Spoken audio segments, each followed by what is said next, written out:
Fala pessoal, tudo bem? Eu sou o professor Lucas e na última aula a gente abordou um pouquinho sobre as mídias tradicionais, a gente entendeu um pouquinho o ponto forte e o ponto fraco de cada uma. Hoje a nossa pegada aqui vai ser um pouquinho diferente, a gente vai discutir um pouquinho sobre as mídias alternativas, aquelas que fogem do tradicional. Então, vamos embora lá!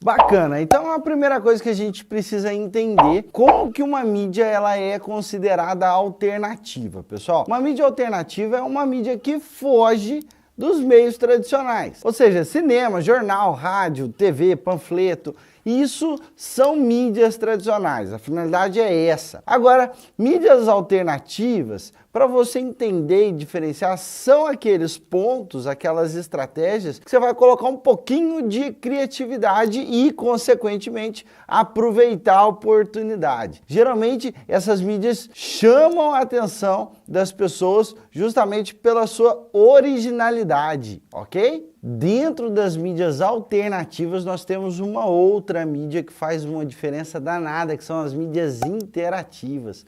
São aquelas mídias que vão exigir uma certa interação do indivíduo com a campanha, tá? Isso é muito bacana. Sabe quando você clica em algum link e ele te leva para algum lugar para acabar de contar uma história para você? Isso é uma possibilidade alternativa. Ou quando você usa seu smartphone para pegar um QR Code de alguma mídia porque aquilo te chamou muita atenção, tá? Isso vai exigir do indivíduo alguma ação, ou aperte um botão em um totem super diferente e criativo, enfim, isso vai te dar alguma coisa.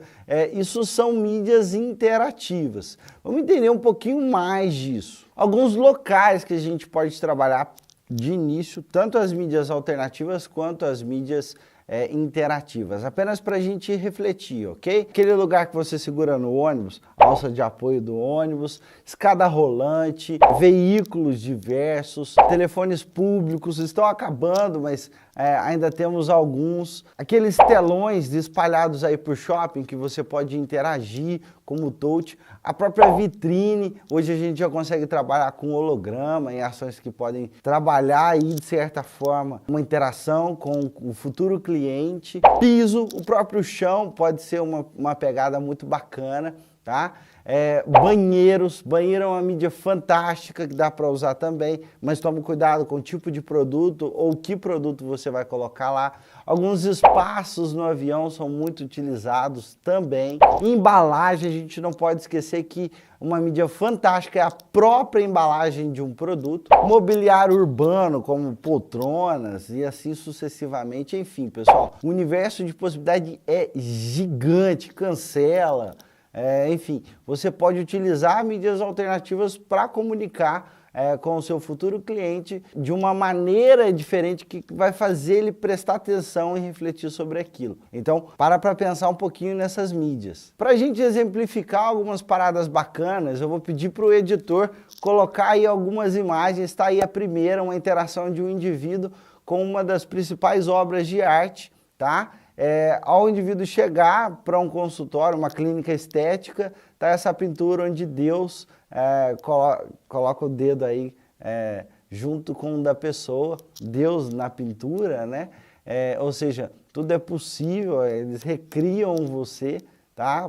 É um princípio da clínica de estética, então é uma interação bacana. Esse é um exemplo bacana aí de um goleiro, tá? Na Copa do Mundo, segurando a bola e os carros passando por baixo, é uma interação muito bacana que rolou na Alemanha. Temos aí uma outra ação com porta de elevador do Vic, isso é um tanto quanto legal, você está entrando naquele ambiente, é natural, ou você quando aperta o botão ali para aguardar mais uma vez a porta do elevador, você fica de frente a ela, então o nível de atenção do indivíduo é grande para a ação. Eis um exemplo fantástico agora, tá aí um cigarro para as pessoas que fumam, né? E um incentivo para parar de fumar. Faz sentido para você ou não? Muito bacana, né? Dá para tirar foto, mandar para os amigos. Isso ocasiona também um viral, que é algo muito sutil aí para nós, que a gente já vai discutir inclusive hoje. Aí um exemplo de relógio, tá? Aquele bolsão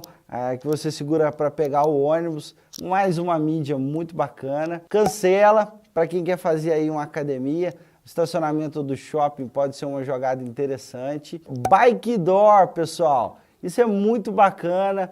Provoca as pessoas a olhar. Vocês estão vendo aí que ainda rola um LED aí, 4 pessoas andando junto, isso faz uma diferença legal. Essas são opções de mídias alternativas que a gente pode utilizar. Agora vamos entender um pouquinho a característica das mídias interativas. Como a gente já conversou lá atrás, as mídias interativas são propagandas que vão convidar o cliente a executar alguma ação que nós queremos, tá? Pode ser uma ação de guerrilha ou não. As campanhas online é um bom exemplo disso, que provocam o indivíduo a curtir, compartilhar, comentar ou marcar um amigo.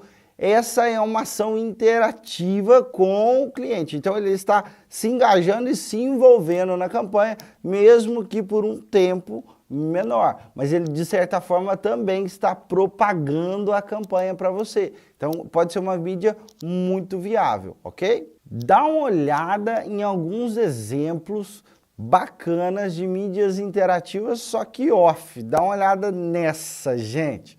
Se liga nessa daí. Para quem não entendeu, pensa mais um pouquinho. Muito legal, né? Bacana demais essa ação. Essa do Kit Kat, pessoal, muito legal, principalmente pelo slogan do Kit Kat, que é aquela parada básica para você refletir. Mais um pouquinho, essa daí a gente pensando um pouquinho no nosso planeta, no nosso continente, é uma ação bacana para a gente poupar papel. E aí, vou dar um exemplo para vocês de uma ação muito bacana que eu gostei muito, em especial, da Tacos Bell, tá? Que foi uma ação que criou filtros no Snapchat, onde as pessoas, obviamente era patrocinada a ação, né? Mas onde as pessoas podiam tirar fotos aí com as suas carinhas de tacos. A ideia foi comemorar aí uma vitória do México em relação à França. Então esses filtros entraram para uma ação que gerou aí de certa forma engajamento, as pessoas compartilharam, enfim, e assim sucessivamente o efeito é efetivo. Não tem como a gente questionar isso. O interessante é que a gente precisa acertar a veia. E algumas críticas sobre a mídia alternativa e as mídias interativas é que o seu número de pessoas pode ser muito grande, o número de pessoas que você vai alcançar, atingir, tá? Pode ser muito grande, a frequência também, como pode ser pequeno apenas para um nicho de pessoas. Depende do efeito que isso vai causar nas pessoas. O interessante é que, independente do número de pessoas que você vai atingir, a mídia alternativa ela precisa ser efetiva, tá? Geralmente o custo dela pode ser muito barato ou muito caro também. Você precisa balancear isso para ver se para a empresa, para o produto e para o cliente que você está propondo, isso vai fazer diferença. Mas uma grande sugestão é, busque sempre um espacinho para uma mídia alternativa para chamar, para fazer a diferença com as pessoas, perfeito? E aí chegamos no conceito de merchandise. Pessoal, merchandise é uma parada bacana da gente discutir, provavelmente vocês já discutiram isso durante o curso de vocês, mas o merchandise, ele é um conjunto de atividades, tá? Onde você vai identificar, controlar, ambientar, promover o seu produto, em especial no ponto de venda também. Por que também? Porque tem outras formas. Nos Estados Unidos, o conceito de merchandising é um tanto quanto amplo, tá? Você trabalha desde o lançamento do produto até monitorar ele mercadologicamente e o comportamento do consumidor ao comprar esse produto. Nos Estados Unidos é um pouquinho mais amplo, a gente divide ele em alguns pontos interessantes. Por exemplo, merchandising no ponto de venda. Esse é um ponto bacana, tá? A gente pode até parar para pensar aqui na própria aula. Por que que tem esse tom de cor no fundo aqui? Por que que a gente trabalha algumas ações específicas? Para reter a sua atenção durante a aula. No ponto de venda não é diferente. Você entra numa determinada loja de chocolate, você vai ver uma cascata de chocolate, você vai analisar um pouquinho o ambiente, você vai ver que a luz já é um pouquinho amarelada, para dar aquela sensação de calma para você e ao mesmo tempo de fome. Enfim, ações de merchandising no ponto de venda que vão estimular, estratégias do ponto de venda que estimulam o consumo, faz uma diferença bacana. Quando você entra numa loja e tem um totem de alguém, enfim, dentro no ponto de venda, a exposição do produto ou do serviço precisa ser da melhor forma possível para o indivíduo querer tomar a decisão ali, para o indivíduo tomar a decisão e comprar o produto. Temos também o merchandising fora do ponto de venda, e aí são formas de comunicar fora do ponto de venda e reforçar a lembrança da marca pelo cliente. Então eu posso fazer uma ação na rua, enfim, é outra possibilidade. Nós temos a exposição promocional, tá? Vem do ato de promover. Essa ação específica a gente vai realizar aí por meio de degustação, exposição, independente do lugar e do produto, tá? Você vai criar uma experiência e isso é uma ação de exposição promocional, ok? E o merchandising editoral, que a gente encontra muito aí na TV, tá? Ou em show, quando você está vendo ali a sua TV e tem o artista está tomando um refrigerante, uma marca exposta e ele comenta sobre aquilo, essa é uma ação de merchandising editoral, perfeito? Por fim, mas não menos importante, a gente entra em uma das ações principais, tá? Que a gente precisa entender que faz muito sentido e a gente precisa dominar isso, que é o marketing de guerrilha, pessoal. O que é o marketing de guerrilha? O próprio nome já diz, a gente está entrando numa guerra, tá? E numa guerra é para combater alguma coisa, ou para criar alguma coisa, para fazer alguma coisa, são ações mais agressivas, tá? É uma forma mais efetiva de comunicar com o pessoal. A ideia é proporcionar diferentes experiências no ponto de venda ou não, e causar aquele impacto no lançamento do produto ou serviço. Consequentemente, a gente precisa gerar aí a empatia e o compartilhamento dessa ação com o objetivo principal de viralizar. Dá uma olhada nessa imagem aí, pessoal. É a Gillette fazendo uma ação. Aí nós temos alguns pontos de ônibus. Tem um em específico nessa imagem que é um banco para você esperar o ônibus, mas você senta no banco e o banco dá o seu peso. E embaixo você tem uma ação de uma academia.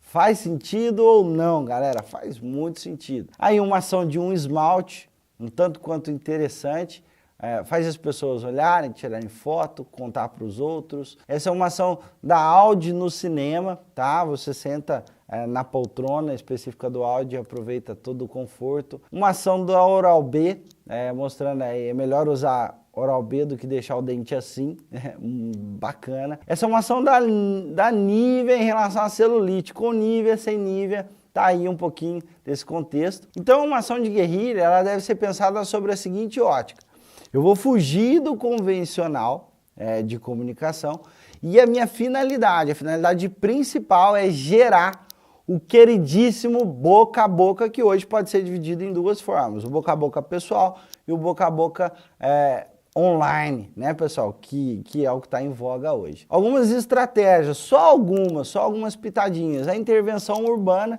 que é quando eu vou alterar um pouquinho o ambiente, eu vou criar uma intervenção urbana por meio da minha marca a fim de passar alguma mensagem para as pessoas. Tem a PR Stum, tá? Que é quando o impacto dessa ação gera um certo golpe nas relações públicas, ou seja, a própria imprensa vai comentar aquilo gratuitamente, tá? Então a sua ação sendo divulgada para você pela imprensa gratuitamente. Esse é um golpe fantástico, porque você aumenta o alcance, a frequência da sua ação sem custo efetivo. Você tem aí o viral, que é o nosso interesse também, tá? Que é quando a ação, o conteúdo é tão bacana, é tão interessante, as pessoas se identificam tanto com aquilo que elas resolvem contar para as outras, repassando, viralizando. Lembre-se de uma coisa: teu conteúdo precisa ser tão bacana a ponto das pessoas quererem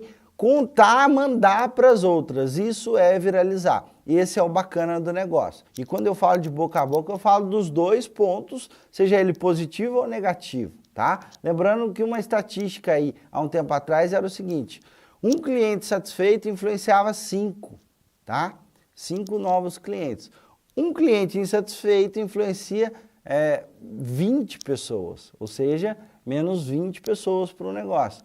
Hoje, essa estatística de um cliente insatisfeito, não sei te dizer se ela ainda é válida, porque se ele publicar no Facebook ou em alguma rede social, ele pode influenciar muito mais que 20 pessoas, tá? Então, se liga nessa jogada. Por fim, mas não menos importante, uma estratégia de guerrilha não necessariamente precisa ser offline ou online. Não há distinção de ambiente, ela precisa ser uma estratégia agressiva e você pode usar nos dois ambientes. Fechado, pessoal? Espero que tenha ficado claro, espero que você tenha gostado. Comenta aí embaixo alguma ação que você já viu, que você achou muito bacana e que você quer compartilhar com os colegas aí. Se tiver o link de alguma publicação, deixa nos comentários para a gente ir enriquecendo aí a nossa história aqui. Combinado?